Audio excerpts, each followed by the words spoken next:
But we still have Gordo here, and he'll deliver Muse in the News, the latest on the death of Prince, coming up at 7:15. We'll get back into the playoff action for both the Mavericks and Stars in the 8 o'clock hour. We'll look at that Mavs game from last night at 8:15. And Razor joins us at 8:55 to preview tonight's game between the Stars and the Wild. We're on the road this morning, one of our favorite stops, Texas Wesleyan University in Fort Worth. It's the third time they've had us out here. We always love coming to this campus. And they announced not long ago that they are bringing football back after a 75-year absence. They claim that they're undefeated since 1941, and I guess technically that's correct. They're bringing football back to Texas Wesleyan University, and joining us now here at TWU is the head coach, the new head coach of the Rams of Texas Wesleyan, Coach Joe Prud'homme. Thanks for the time. No problem. I love it. Now, you had a long, very successful run at Nolan Catholic just down the road here. You were there for 24 years and won 7 state titles. Was that a tough decision to leave a program that you had built and had had incredible success at to come to a startup program, even though it's a step up to college? Yeah, it was real. It was a real tough decision. You have a place that you've built, really got into a position that it was every year perennial. You know, the expectations were high. The kids had a real high expectation. The culture was right. But when you say you're going to start a program from scratch in college, in the hometown, I just couldn't resist that. I mean, it was too much.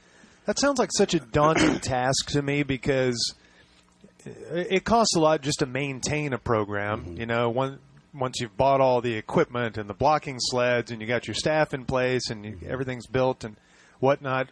How big a task is it to actually show up at a campus and say, okay, we've got to buy everything and we have to go out and recruit everything and I've got to hire everyone? It's pretty daunting, man. Every day is it's like you're trying to eat an elephant and you never get to the end of it. You know what I mean? Right. You get started, you got to recruit all day long and night.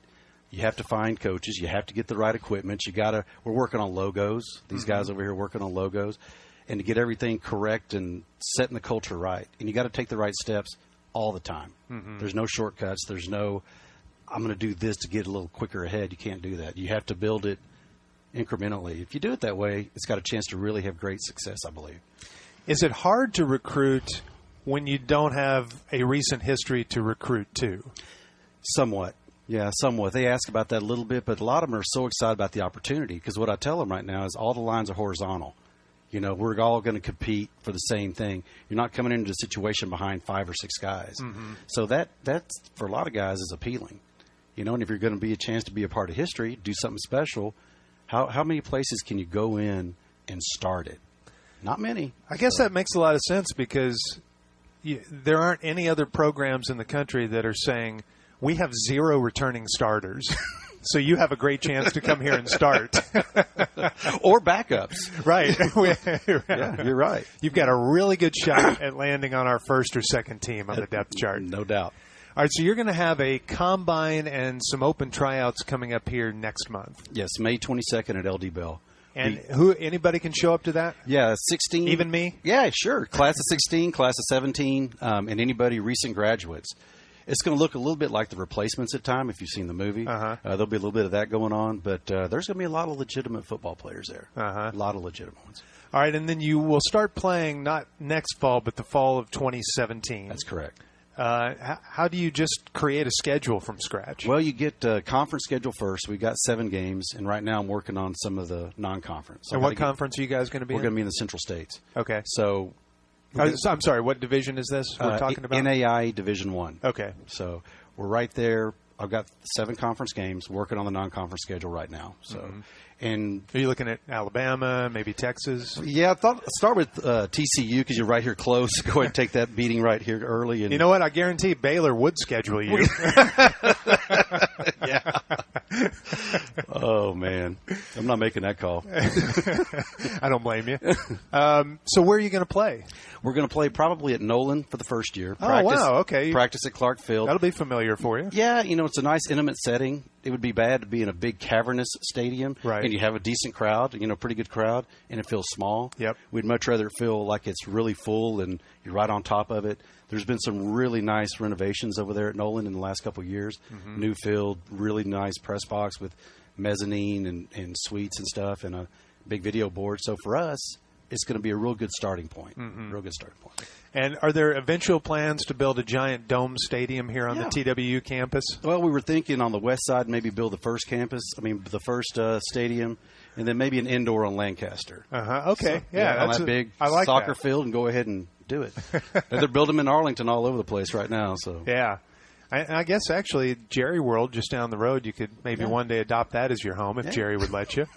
Yeah. That costs a little bit of money with Jerry. So.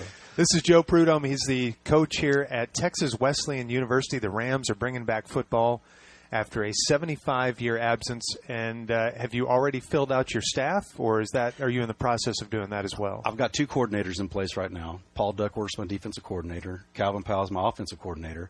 And I've got some guys that are helping me, they're volunteer coaches for now because they want to get into it. One of them's Quincy Butler, TCU, Cowboy. Yeah. He's helping us. Chris Washington played at Alabama. He was a receiver, got hurt, went to a smaller school.